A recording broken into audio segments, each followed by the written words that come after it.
Captain Sarah Chen stared at the message on her screen for the third time. The words did not change, no matter how hard she wished they would. Another relocation order. Another system that humans had to abandon. Colony ships will evacuate Kepler 442 within 60 standard days, she read aloud to her empty office. The Hegemony Council has designated this system for Alterian expansion. Sarah rubbed her tired eyes. 3 colonies in 5 months. Each time, the same cold bureaucratic language. Each time, 50,000 humans had to pack up their lives and find somewhere else to go. The council always made it sound reasonable. They used words like optimal resource allocation and species compatibility. What they really meant was simple. Humans were not wanted here. The door to her office opened. Commander David Park walked in without knocking. He looked as frustrated as Sarah felt. "Another one?" David asked, nodding at her screen. "Kepler 442, Sarah said. Population 53,000. They have farms, schools, a medical center. Kids who were born there." David sat down heavily in the chair across from her desk. "Where are they supposed to go?" Sarah pulled up a star map on her wall display. The human sectors glowed in pale blue. They looked like scattered dots compared to the vast territories of other species. The Zephyrian Empire covered half the galaxy's core systems. The Altarians controlled the resource-rich outer rim. The Vegan Confederacy held the trade routes. Humans got the leftovers. There, Sarah pointed to a dim system on the edge of known space. Proxima C, rocky worlds, thin atmosphere, limited resources. "That's the 4th colony we've sent there this year," David said. "The system can't support that many people." "I know." They sat in silence for a moment. Outside the viewport, Earth hung like a blue marble against the black of space. It was beautiful, but it was also a reminder of how small humanity had become. 4 billion people crammed onto one world, while their colonies got pushed further and further into the dark corners of the galaxy. "Sarah," David said quietly, "how much longer can we keep doing this?" Before she could answer, her communication system chimed. The council seal appeared on her screen. Ambassador Wei Zhang's face followed, broadcasting from the Hegemony Station.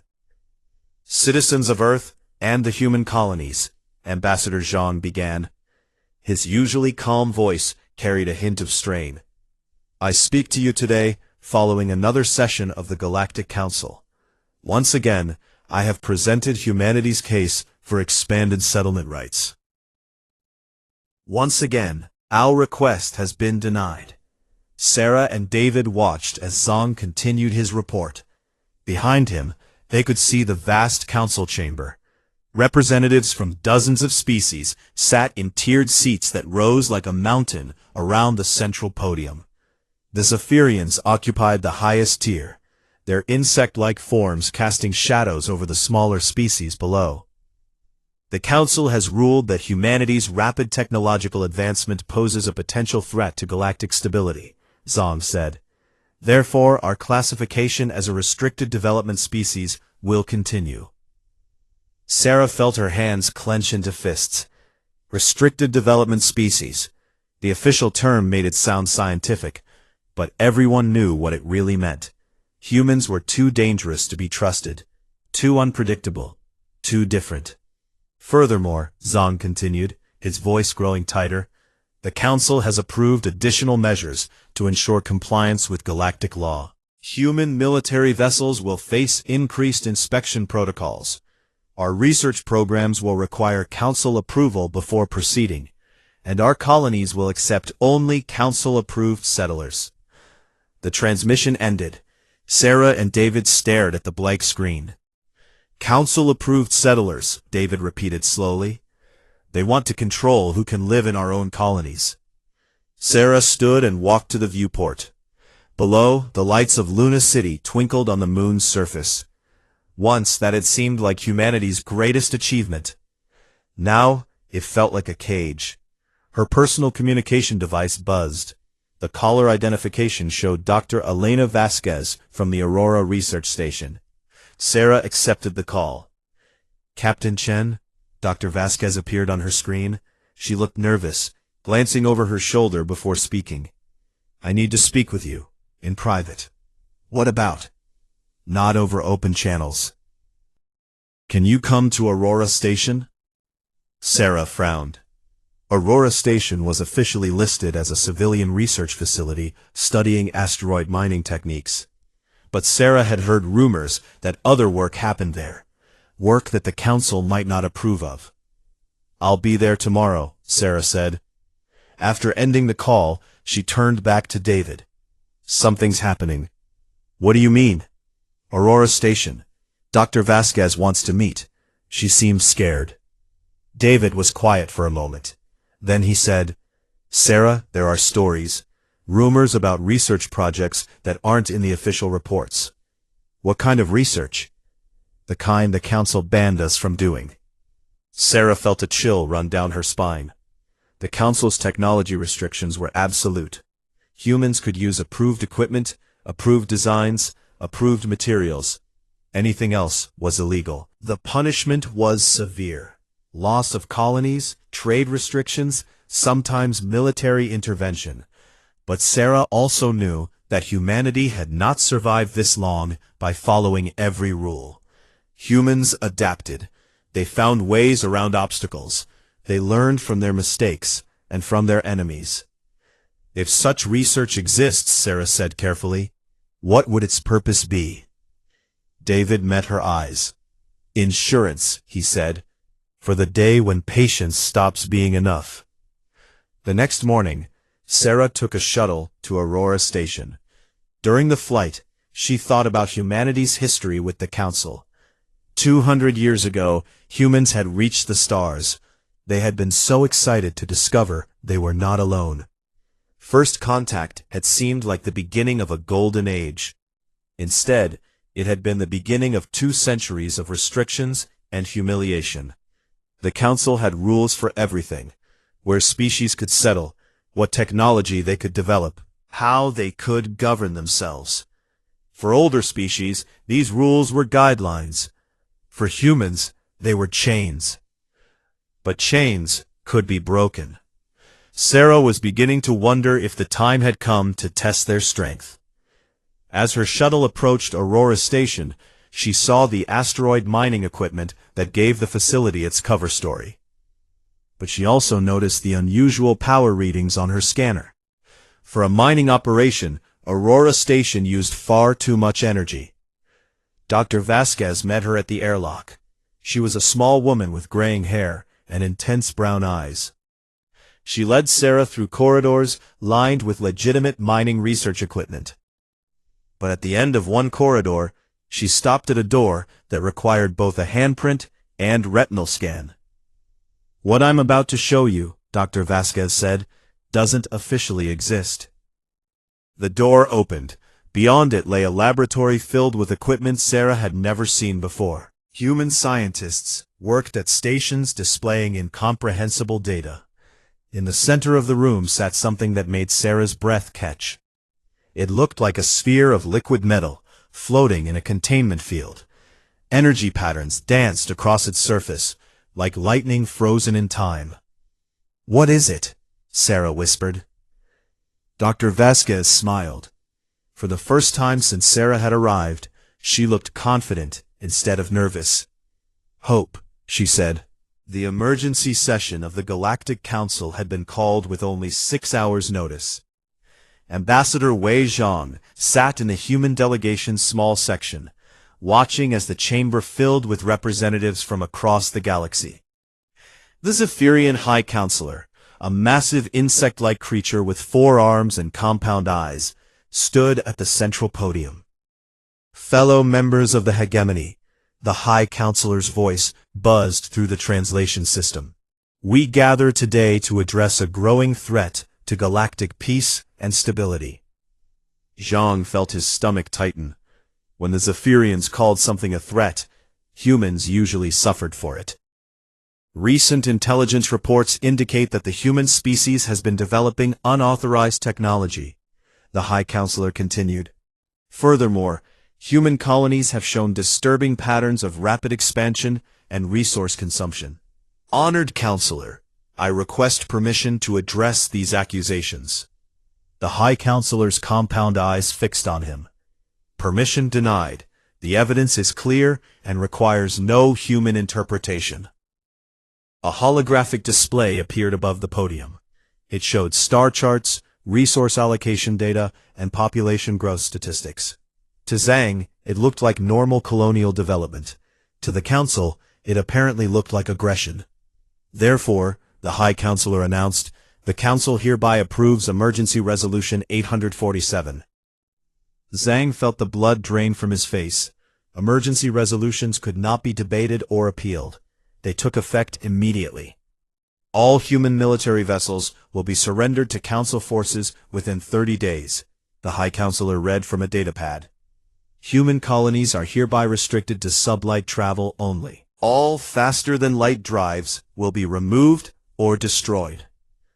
The chamber filled with murmurs of approval from other species. Zhang tried to speak, but no sound came out. Additionally, the High Counselor continued, human children will be relocated to Council education facilities to ensure proper integration with galactic civilization. This measure will prevent future destabilization caused by human unpredictability. Now Zhang found his voice. You cannot separate families. This is a violation of every principle the Council claims to represent.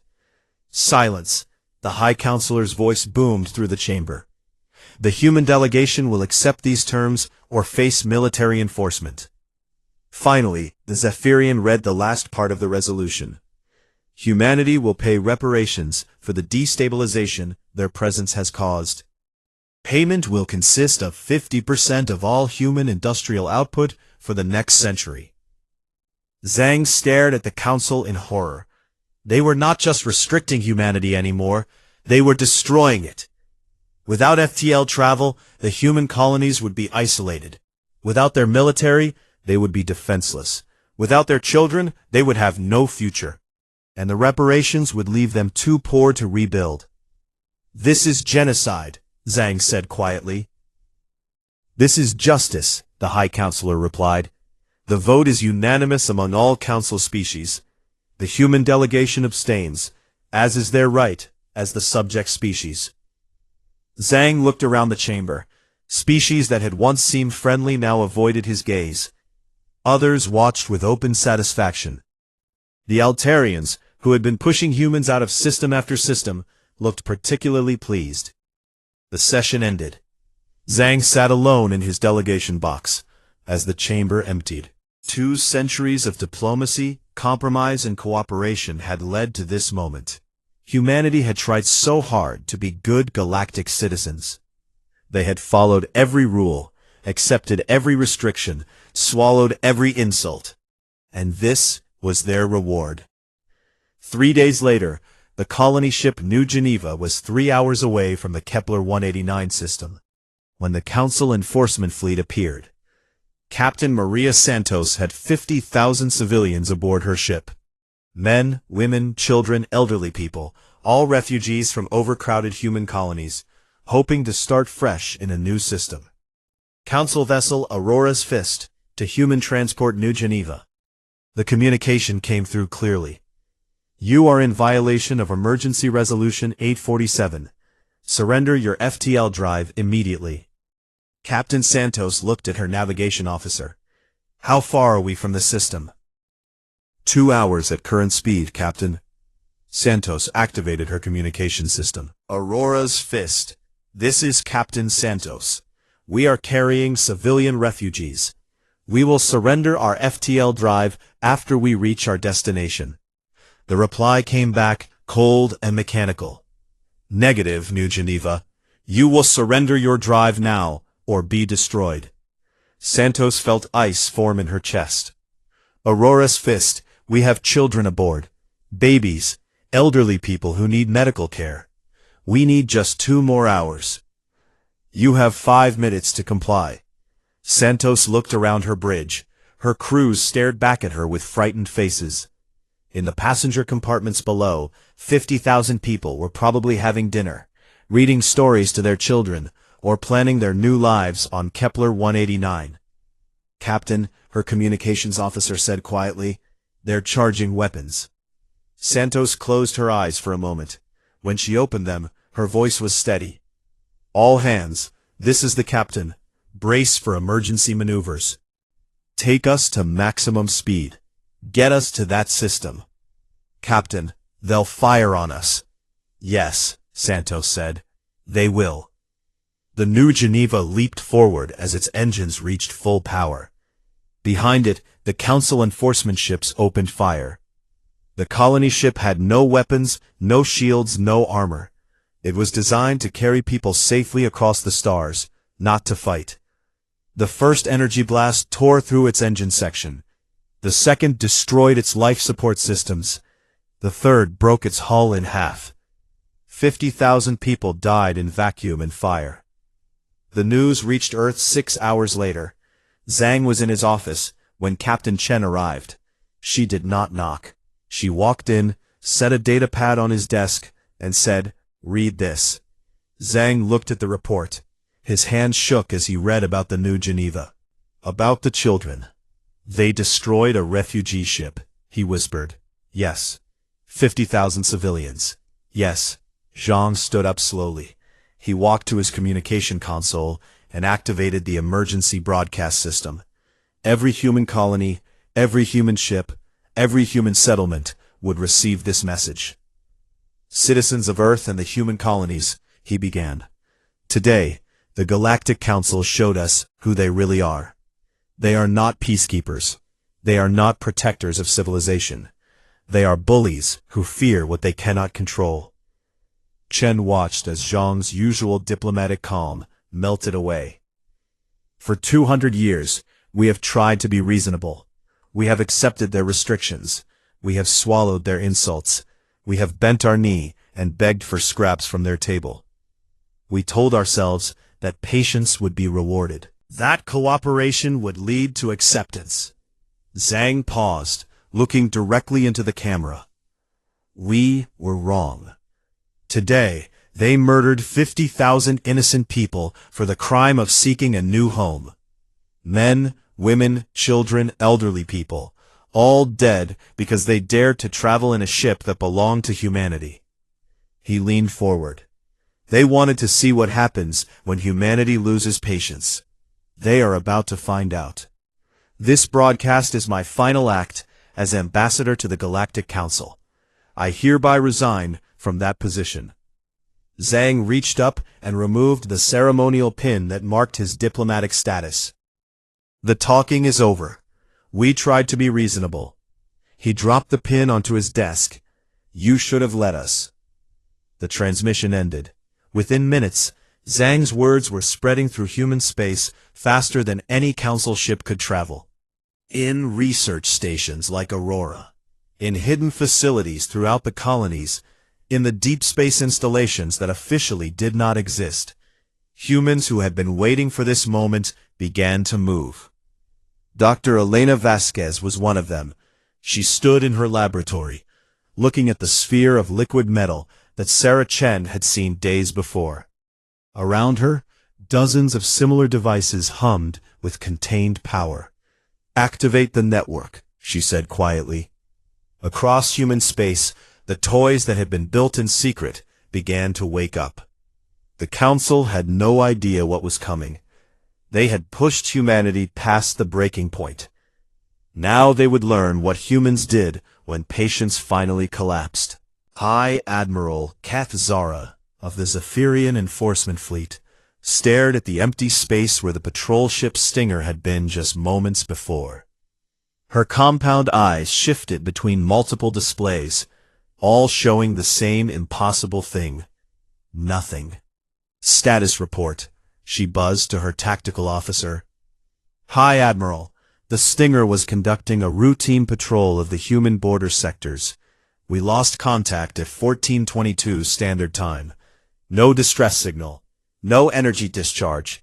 No debris field. Katzara's forearms moved across her control panel, bringing up sensor data. The Stinger had been there, and then it had not been there. Ships did not simply vanish. There was always evidence.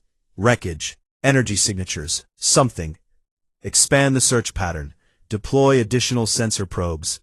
This was the third ship to disappear in the past week, all in sectors near human space, all without any trace of what had happened to them. It had been only 10 days since the New Geneva incident, and already the humans were causing problems.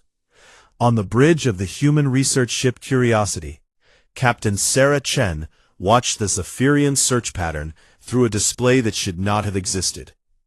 The ship's stealth system made them invisible to conventional sensors, and the quantum phase manipulator let them observe Council forces without being detected.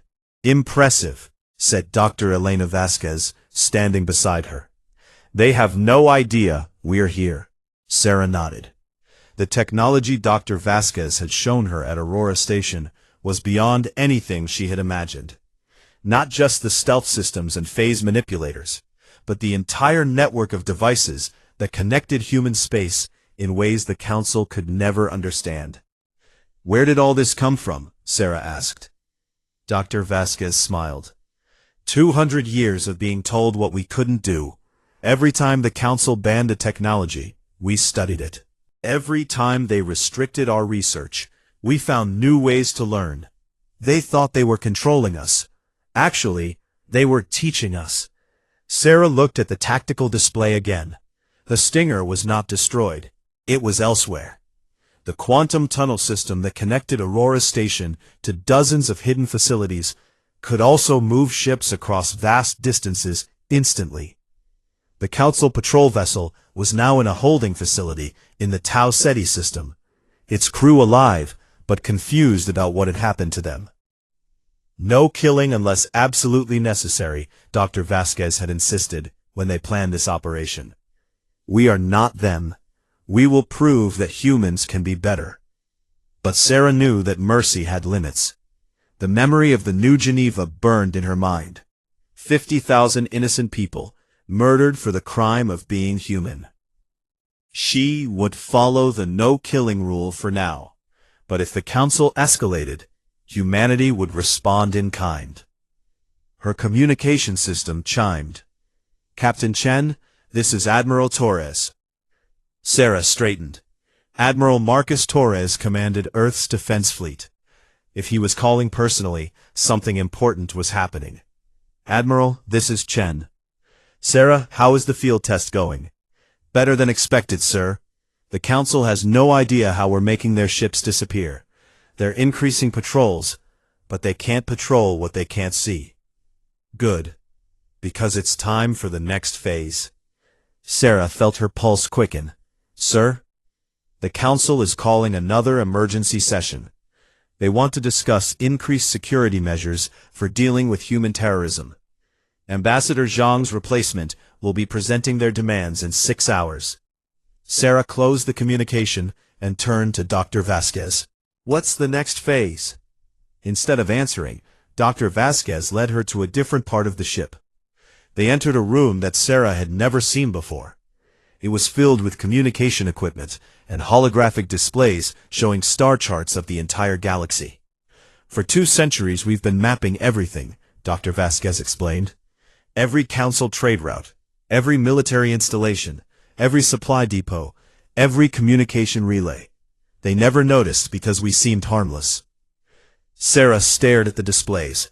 The level of detail was incredible. The humans had not just been studying Council technology, they had been studying Council civilization. They knew where every important facility was located, how the supply chains worked, which systems were vulnerable. How many people know about this? Sarah asked.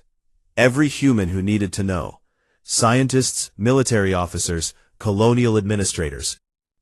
We've been preparing for this day since the first restrictions were placed on us. Dr. Vasquez activated a holographic display showing the Sol system. Sarah gasped. Around Earth's star, massive structures orbited that had never appeared on any official chart. They looked like rings of connected stations, all humming with contained energy. What are those? Quantum tunnel generators. They connect to smaller generators in every human colony, every research station, every hidden facility we've built. The Council thinks human space is scattered and vulnerable. Actually, it's all one connected network. Sarah began to understand. You can move entire fleets instantly across any distance. Exactly. And today, they're going to find out what that means. 6 hours later, the Galactic Council convened another emergency session. The new human representative, a nervous-looking diplomat named Dr. Rachel Kim, sat in the small human section. The Zephyrian High Counselor dominated the podium as usual. The human terrorist attacks must stop immediately, the High Counselor announced. 3 enforcement vessels have been captured through unknown means. This is an act of war. Dr. Kim stood up. Honored Counselor, humanity has captured no ships. We have no military capable of such actions. Then explain the disappearances. Perhaps your ships encountered technical difficulties. Space is dangerous. The High Counselor's buzzing became angry. Do not mock this council. We demand the immediate return of our vessels and crew. Dr. Kim appeared to check a datapad. I'm sorry, but I have no information about any missing council ships.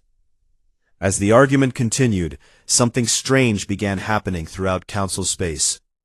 Long-range sensors detected energy signatures appearing near critical installations. Massive readings, like nothing in the council's database.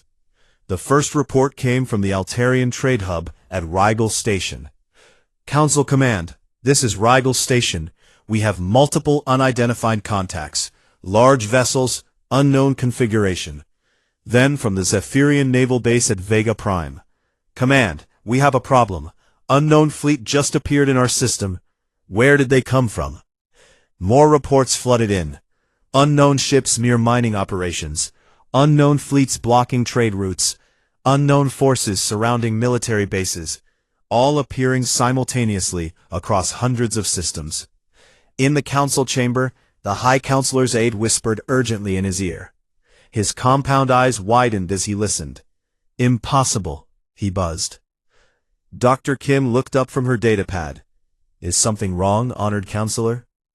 Before the High Counselor could answer, every communication system in the chamber activated. Admiral Marcus Torres appeared on screens throughout the room. He was standing on the bridge of a ship that looked like nothing the Council had seen before. Behind him, space showed the blue-white glow of Earth's sun. Members of the Galactic Council, Torres began, his voice calm but carrying absolute authority. I am Admiral Marcus Torres of the Human Defense Fleet. You seem surprised to see us.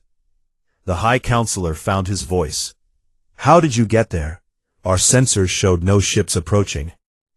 Torres smiled. It was not a friendly expression. You've spent 2 centuries studying us, restricting us, limiting what we could learn and build. You thought you knew everything about human capabilities. He gestured to something off-screen. The display changed to show a star chart of the galaxy. Red dots marked the positions of human fleets. There were hundreds of them, positioned near every major council facility. You were wrong, Torres continued. Every restriction you placed on us taught us to find new ways. Every insult motivated us to become stronger. Every limitation forced us to be more creative. The council chamber had fallen completely silent. You destroyed the New Geneva. 50,000 innocent people, including children. You told us it was justice. Torres leaned forward. Today, you learn what human justice looks like. He paused, letting the weight of his words settle. We could destroy every installation you consider important. We could cripple your trade networks, disable your communications, crush your military forces. All simultaneously, all before you could respond. The silence stretched for long seconds. But we won't, because we are not you. Instead, we offer you a choice. End the restrictions on humanity. Return our captured people. Recognize us as equals. Or discover what happens when the gentle species finally goes to war. The council chamber remained silent as representatives stared at displays showing human fleets throughout their territory. The High Counselor looked at Dr. Kim, who was still sitting calmly in the human section. "You knew," he accused. Dr. Kim smiled for the first time since entering the chamber. "We tried to be reasonable. You should have let us." The Altarian Defense Minister, Kral Vex, stood before the Emergency War Council, his blue-scaled face showing the first signs of panic that his species had displayed in 3,000 years. Around the table, representatives from the galaxy's most powerful species waited for his report. "The humans have struck 17 critical facilities in the past 12 hours, he said, his usually smooth voice crackling with stress. "Not destroyed, disabled. Every attack was surgical, precise, calculated to cause maximum disruption with minimal casualties." The Zephyrian High Counselor's compound eyes glittered with fury. "Describe these attacks." Kral Vex activated a holographic display. The Altarian industrial complex at Bellatrix. Their power grid was mysteriously overloaded, shutting down production for 6 months. The vegan trade station at Procyon, all their computers were infected with a virus that turned their systems against them. The Zephyrian Military Academy at Deneb. Their training ships were somehow reprogrammed to fly themselves into controlled orbit around a nearby moon. "How did they penetrate our security systems?" The vegan counselor, a tall creature with silver skin and no visible face, spoke through a translation device. "That's just it," Kral Vex said. "They didn't penetrate anything. They appeared to already have access to everything. Our communication networks, our computer systems, our facility layouts. They know more about our infrastructure than we do." The truth was worse than any of them realized. For 2 centuries, humans had not just been restricted, they had been hired. Human technicians had serviced council equipment because they were skilled and cheap. Human engineers had designed improvements to council systems because they were creative. Human traders had transported goods because they were reliable. The council had never noticed that every human worker was also an intelligence gatherer. In the Proxima Centauri system, Commander Lisa Park stood on the bridge of the human ship Determination, watching as her engineering teams completed their work on a disabled Zephyrian communications relay. The massive station had not been destroyed. It had been improved. "Status report," she said to her chief engineer. "We've finished installing the new communication protocols, Commander. The station will work perfectly for normal council traffic, but every message will also be copied to our intelligence network." Lisa nodded. The human strategy was brilliant in its simplicity. Instead of destroying council infrastructure, they were taking control of it. Every facility that humans attacked came back online with hidden improvements that gave humanity access to council communications, movement schedules, and strategic planning. The council was fighting an enemy that could see their every move before they made it. Her communication officer looked up from his station. "Commander, we're receiving a priority message from Admiral Torres." "Put it through." Torres appeared on the main screen. Behind him, Lisa could see the command center of the Sol defense platform, humanity's secret military headquarters that had been hidden in Earth's asteroid belt for decades. "Lisa, how are things in your sector?" "Clean and efficient, Admiral. The Zephyrians are responding exactly as predicted. They're pulling forces back to protect their core systems, which gives us access to the outer territories." "Good, because we're moving to Phase 3. Phase 3 was the demonstration that would show the Council exactly how outmatched they were. 6 hours later, every major Council leader was summoned to an emergency session. The message had been sent through their own communication networks, but somehow it carried Admiral Torres' personal authorization codes. The Council had no idea how humans had obtained those codes. When they assembled, the chamber's main display activated without anyone touching the controls. Torres appeared again, but this time he was not alone. Behind him stood representatives from every human colony, research station, and military unit in known space. "Esteemed council members," Torres began, "we gather today to discuss terms." The Zephyrian High Counselor buzzed angrily. "We do not negotiate with terrorists." Torres smiled. "Then you don't understand your situation. Allow me to explain."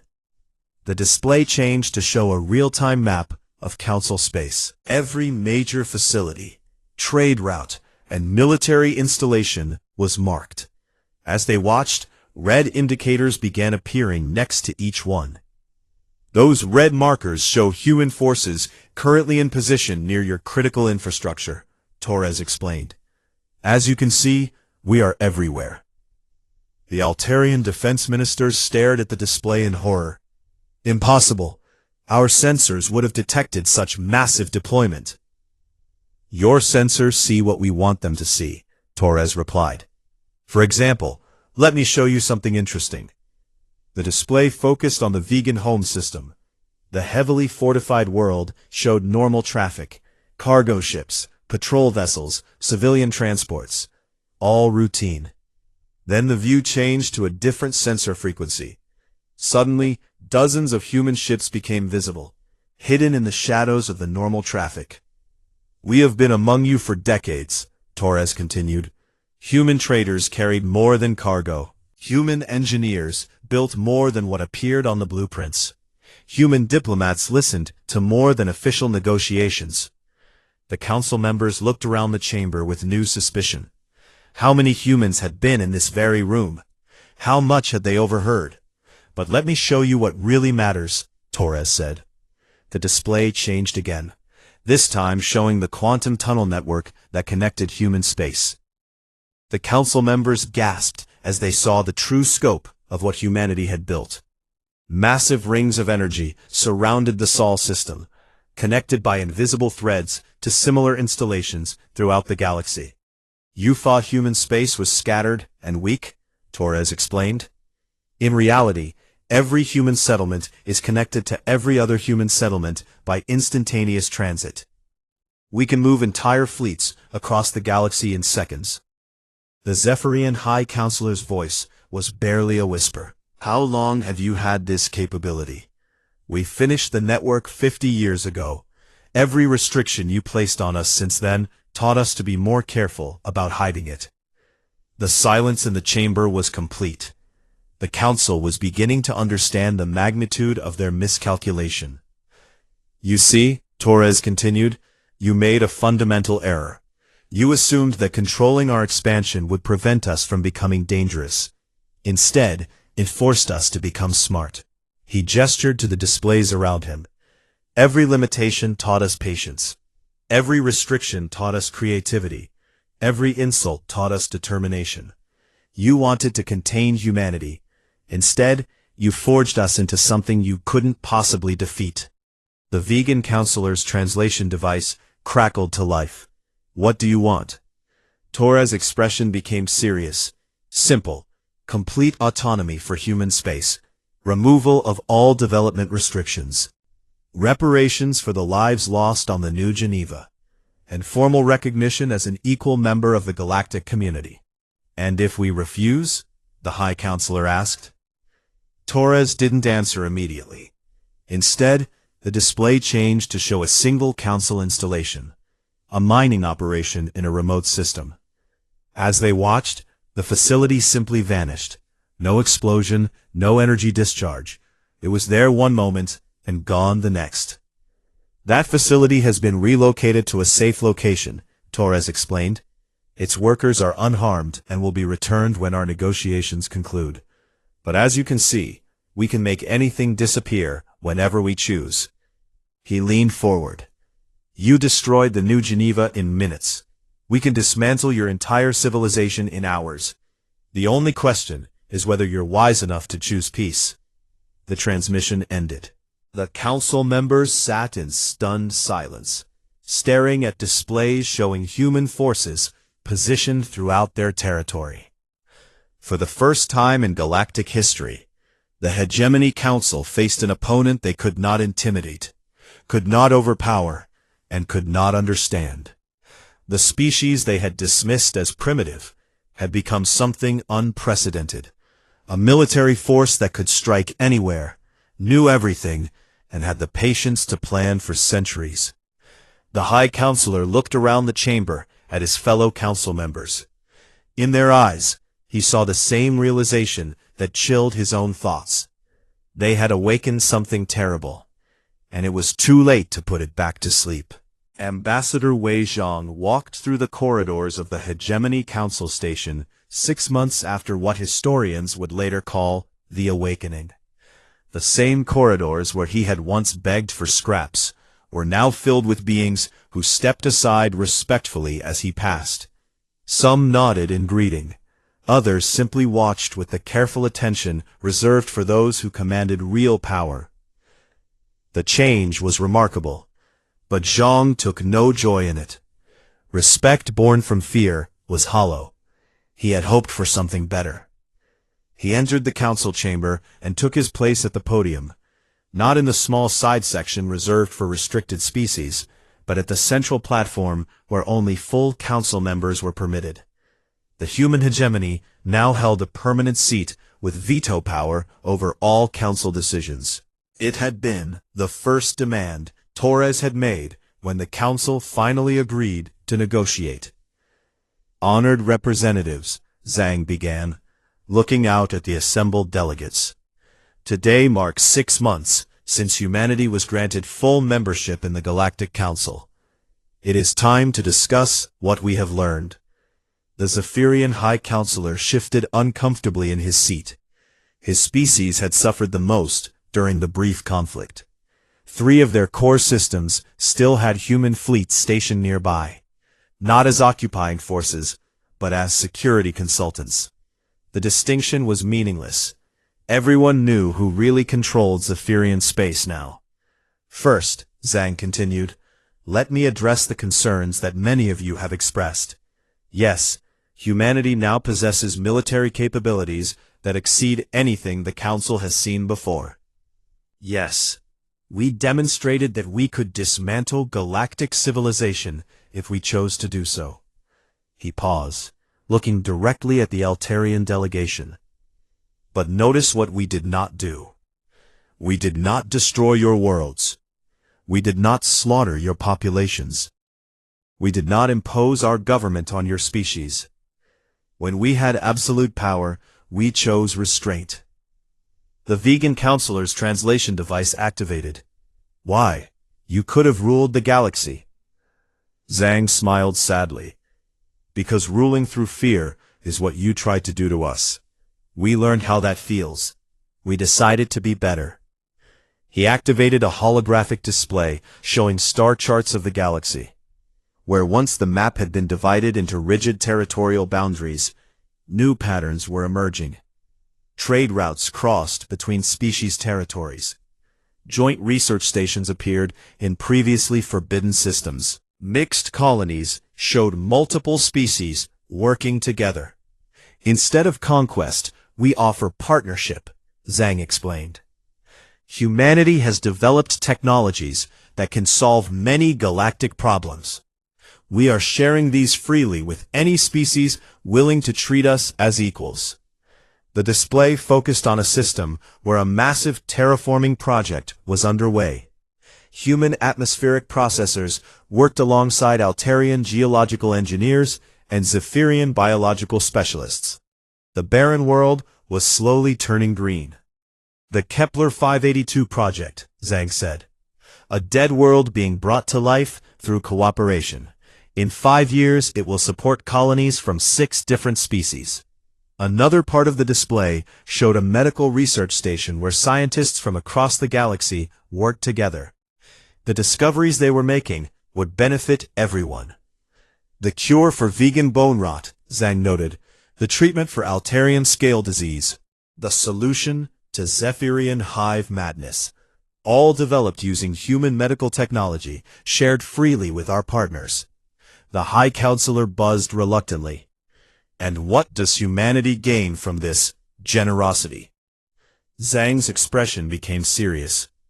What we always wanted, to be accepted as equals, to be judged by our contributions rather than your fears, to raise our children without wondering if they will be taken from us. He looked around the chamber.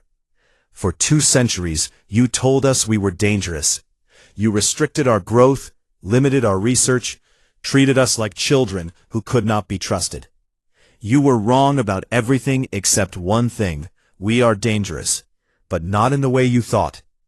The display changed to show images from across the galaxy. Human engineers, working with other species to build impossible structures. Human doctors, saving lives that were once considered beyond help. Human teachers sharing knowledge that opened new possibilities. We are dangerous to ignorance, Zhang said. We are dangerous to disease. We are dangerous to the idea that some species deserve more than others. We are dangerous to the belief that the galaxy cannot be a better place. An Altarian representative stood up. But you still maintain those fleets, those weapons. Why, if you truly want peace? Zhang's smile was patient but firm. Because peace requires strength. Because some species only understand respect when it is backed by power. Because we will never again allow anyone to murder 50,000 innocent people and call it justice. The chamber fell silent. The memory of the new Geneva hung over every discussion like a shadow. It had been the Council's great mistake, the act that finally pushed humanity beyond patience into action. However, Zhang continued, we do not intend to police the galaxy forever. As trust grows, our military presence will decrease. As cooperation replaces competition, our weapons will become unnecessary. But that choice is yours, not ours. He gestured to the star chart again. Look at what we have accomplished together in just 6 months. Imagine what we could do in 6 years, in 60 years, in 6 centuries. A young delegate from a recently discovered species raised her hand. Zhang nodded for her to speak. Ambassador Zhang, she said, my people are new to galactic society. We have heard stories about the old restrictions, the old fears. We want to know, how do we avoid making the same mistakes the Council made with humanity? Zhang considered the question carefully. By remembering that every species has something to teach and something to learn. By treating differences as opportunities rather than threats. By understanding that cooperation creates strength, while oppression creates enemies. And by never ever believing that you can control another species through fear and still call it peace. The session ended shortly after. As delegates filed out of the chamber, Zhang noticed something that would have been impossible 6 months ago. Representatives from different species were talking together, making plans, sharing ideas. The rigid barriers that had once divided the galaxy were starting to crumble. Later that evening, Zhang stood in his office looking out at the stars. Earth was visible in the distance, no longer a prison, but a home he could be proud of. Captain Sarah Chen entered without knocking, a habit she had developed since their relationship had become less formal. How did it go today? She asked. Better than expected, Zhang replied. The vegan delegation proposed a joint research initiative. The Altarians want to discuss trade agreements that benefit both species. Even the Zephyrians are starting to ask for our help with some of their domestic problems. Sarah joined him at the window. And the resistance factions? Zhang sighed. Still there. The Orion Syndicate thinks we've become too soft. The Rigel Alliance wants us to establish a human empire while we have the chance. They don't understand that empires fall, but partnerships endure. Do you think it will work? Sarah asked. This new order we're trying to build? Zhang was quiet for a moment. I think we have to try. The alternative is to become what they feared we were. Conquerors who rule through strength alone. Our children would inherit a galaxy that hated and feared them. He turned from the window to face her. We spent 2 centuries learning patience. We can spend a few more learning trust. In systems throughout the galaxy, human ships continued their quiet patrols, not as occupying forces, but as guardians of the new order they had helped create. Their weapons remained ready, their technology remained hidden, their strength remained available for those who might forget the lessons of the past. But increasingly, those weapons were not needed. The galaxy was discovering that cooperation was more profitable than oppression, that diversity was stronger than uniformity, that the species they had once feared was actually their greatest ally. Humanity had finally achieved what they had always wanted, not dominion over the stars, but a place among them. They had proven that the most dangerous species in the galaxy was not the one with the biggest weapons, but the one with the longest memory and the patience to use it wisely. The Council had gone too far. They had pushed humanity past patience into action. But humanity's greatest revenge was not conquest or destruction. It was proving that there was a better way to live among the stars, and offering to share it with anyone wise enough to accept it. Peace through respect, or peace through strength. The galaxy was finally learning to choose wisely.